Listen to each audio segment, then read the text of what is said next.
স্বামীর টাকা হজম করা শুনতে যতটা সহজ ততটা সহজ নয়।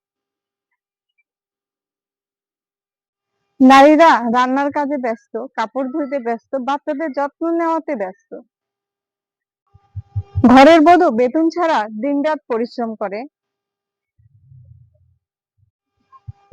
রাত জেগে বাচ্চা সামলানো মাঝে মাঝে টাকারও দরকার পড়ে।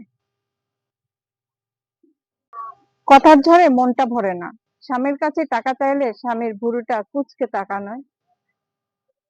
স্বামীর টাকার অভাব নেই, তবুও বইয়ের কাছে টাকার হিসাব চায়। তাই টাকার হিসাব লিখছে স্বামীরা, ফাঁকা খাতায় টাকার হিসাব লিখছে স্বামীরা।